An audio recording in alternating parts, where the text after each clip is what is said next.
What up, gang? Lane Carolina jackpot time coming at you. It's Tuesday morning. That also means it's September the 20th, 2022. The 20th, I remember every month. Today I got me a bill I got to pay. That credit card note come due. But anyway, how's everybody doing today? Great, I hope. Coming to you this morning, just doing a little bit of cock talk. about the Gamecocks. Just reflecting back one more time on the weekend. You know, I actually broke down some film. Well, actually, I didn't break it down. I watched another YouTuber who broke down some film on the South Carolina versus Georgia game on Saturday. And, you know, what I learned was not so much that, you know, I was really down on Saturday afternoon, really mad, perturbed, whatever adjective you want to use, about the Gamecocks play on the field. And, I mean, rightfully so. But in watching this film study, I came to the realization, as if I didn't know already before, Georgia's just really good. I mean, on defense especially, and I'm not sitting here making excuses. I'm not trying to do a Shane Beamer impression, but you know, I really especially paid attention to the first two drives of the football game there, and what the South Carolina offensively. What did South Carolina do? One of them produced a punt, and the next one ended up in an interception. And you know, you normally you take what the defense gives you. Watching that first drive there, where it ended up in a third and 8.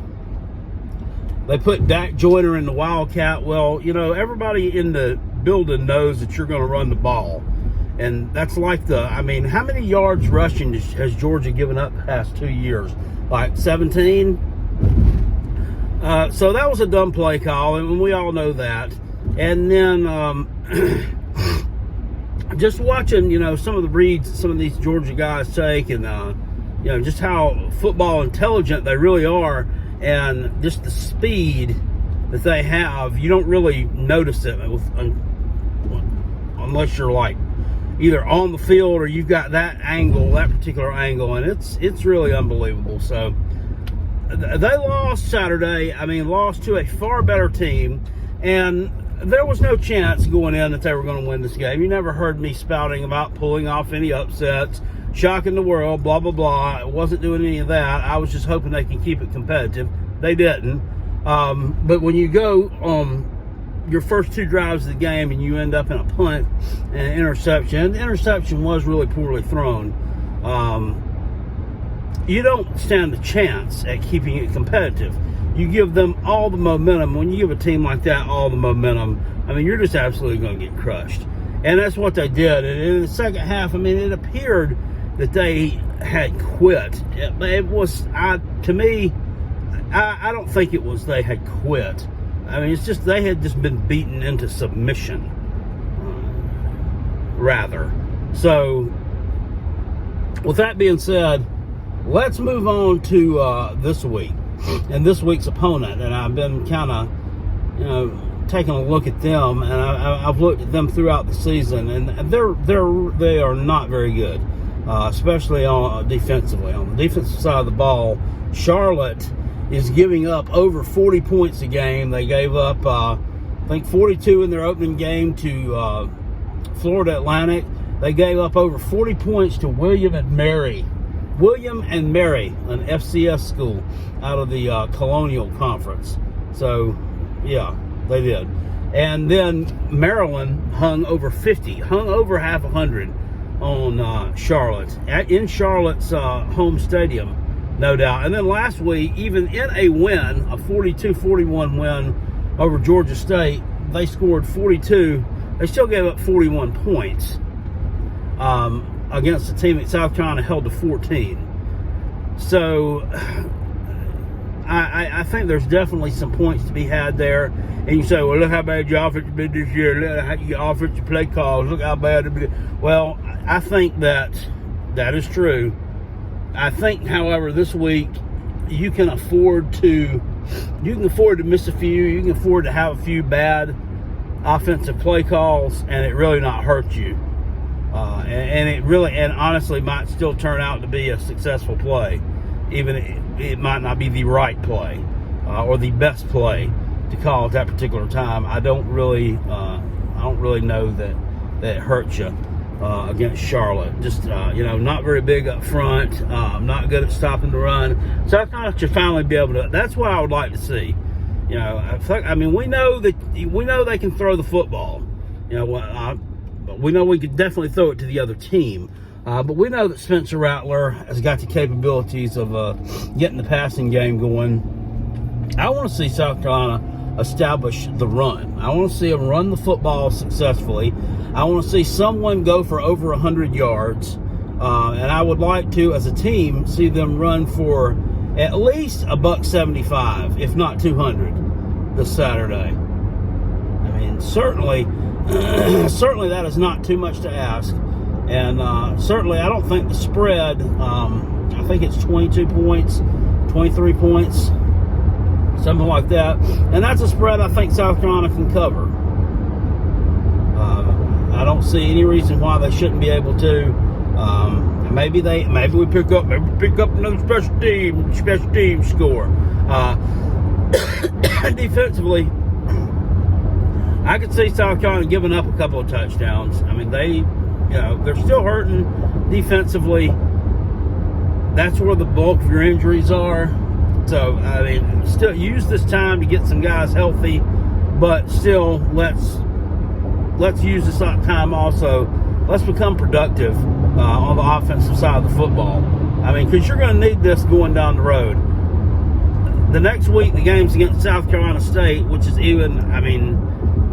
that's even more of a cupcake than Georgia or Charlotte. If you win that game by, even more. And the Charlotte game, who knows what kind of atmosphere we're going to see there. I don't think there's going to be much of an atmosphere for the South Carolina State game. But this one is a night game this coming Saturday. It's a 7:30 kick. I think there'll be a decent amount of fans in the stands there. I hope. But who knows?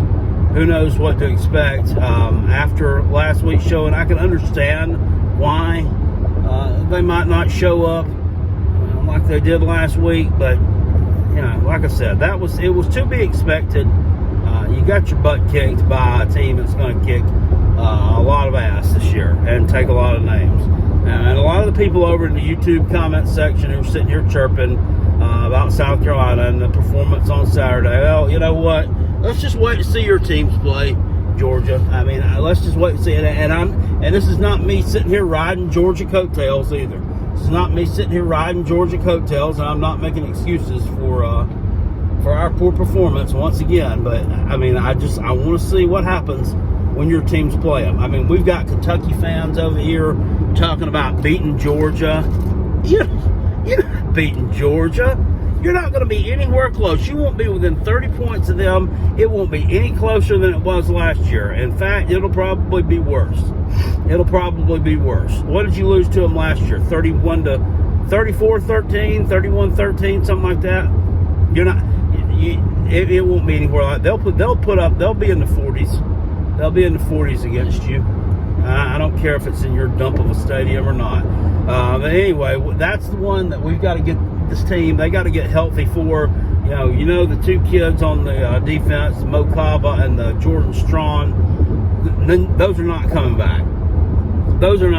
But everybody else should be back and healthy for that game. That's the one that is circled on my calendar. In South Carolina, has got to win that game. They've absolutely got to win that game. There's no ifs, ands, or buts about it. If this season to me is to be successful, you're going to go up there on October 8th and you're going to stamp your seal of approval on the 50-yard line there and win that football game. And it is not an unwinnable football game by any stretch. Don't let the ranking fool you. That is not that good of a football team. It just really is not. They beat up on they beat Miami of Ohio, and they had to score a bunch of points in the second half this past weekend against the Penguin to get a convincing looking 31-0 victory. They weren't moving the ball very well against them, especially in the first half. Youngstown State, there was a little skinny white defensive end who was living in Kentucky's backfield the entire first and second quarter, from what I could see. Absolutely pathetic. That is not an unbeatable football team. They went on the road to Florida. Absolutely horrible performance there by Florida. More on them in a second. But that's not a football team that looks to me to be electric, and that is not a team that you should think that you don't stand a chance against just because of what they're ranked right now. Rankings to me right now mean nothing. These rankings will look nothing like they do right now come November. So don't worry about that. I was about to say.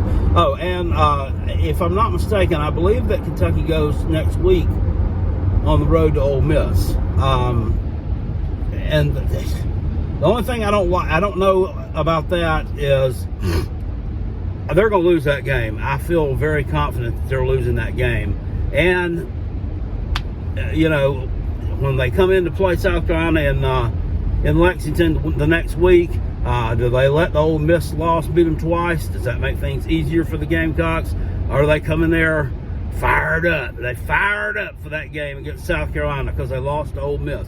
Because I'm telling you, that's what the scenario is going to be. Now, how are you going to react to it? Now, moving on from that one, some more winnable games on the schedule. Texas A&M looks to be winnable this year. It looks to be, but I'm not going to talk too much about it anymore. I'm not going to read too much into it. Miami's offense against them Saturday night was terrible. It was absolutely awful. But Texas A&M offensively is a bad team. They scored 17 points 2 weeks in a row. But we've seen South Carolina struggle time and time again with this team. So, I'm not going to put a whole lot into that one. I still am more confident about going on the road and beating Kentucky than I am about beating Texas A&M. After that, you've got Vandy and Mizzou. I mean, both those games should be wins. The Missouri game should definitely be a win. And we're talking about this. I mean, right now, Vandy looks better than Mizzou. But once again, they haven't really beaten anybody of any substance. None of these teams have played a schedule like South Carolina has. Not a single solitary one of them have played a schedule like we have.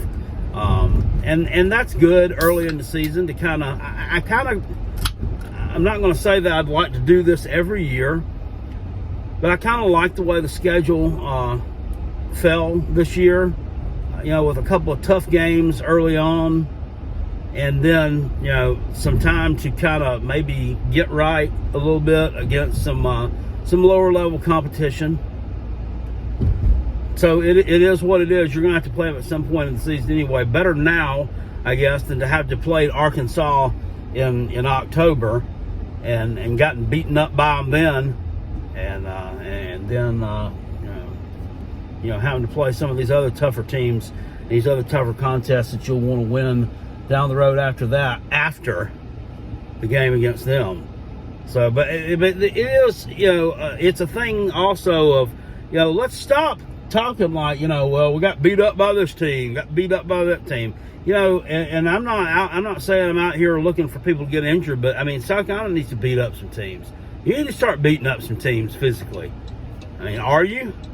Because I haven't seen anybody that looked particularly physically beaten up after playing South Carolina. It just hadn't. That's the kind of mindset they need to start gathering, and we need to start getting those type athletes on board. It's not. I mean, Arkansas turned their thing around, and just what did it take? Like a year, 2 years from the Chad Morris era to the Sam Shipman era. It wasn't long at all. That they were turned around. They did they're growing in the COVID year. I mean, that's when the transformation really happened, was the COVID year. Because they were like a 2-10 team in 2019. Turn around in 2021, they're a 9-3 team, or an 8-4, whatever they were.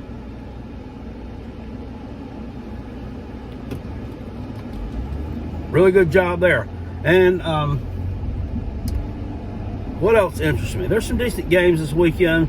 A lot of them interest me, just from a perspective of, looking at them as future Gamecock opponents, picking against the spread, that type of stuff.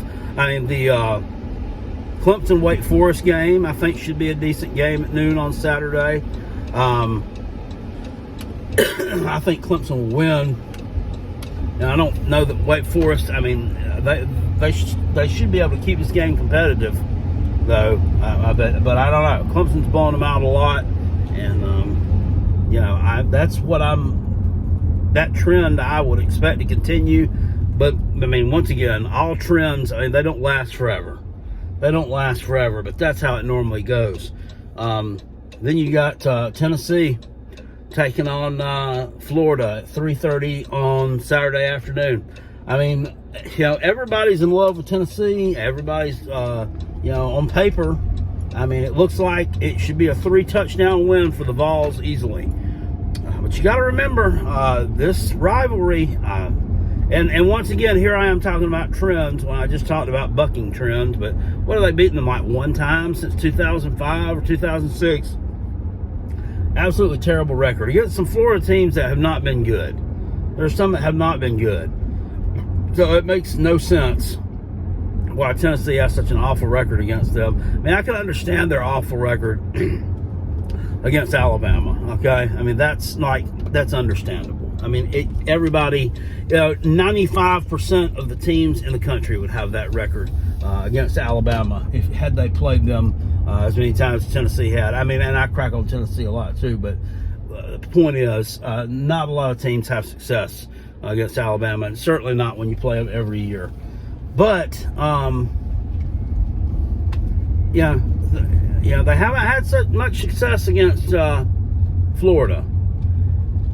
And you're actually facing a quarterback with some mobility on Saturday afternoon. Does he have a lot of accuracy? No. No, he doesn't. He doesn't have a lot of accuracy. He's, looked bad behind center, threw a couple of picks, I think, against South Florida. Threw a pick 6 against Kentucky. But does Tennessee have the defense to take advantage of that? I don't know. Does Tennessee have the defense to pressure him into those kind of mistakes? I don't know. Is Tennessee's defense better than South Florida's? Probably, but that remains to be seen. Anyway, guys, that's a little bit of cock talk for this morning. Carolina Jackpot. I'm going to get out of here. I will see you all, I guess, tomorrow night on the live show. I really appreciate it. I will see you guys later. Peace. I'm out of here. Go Gamecocks, and go Coach Beamer. Woo!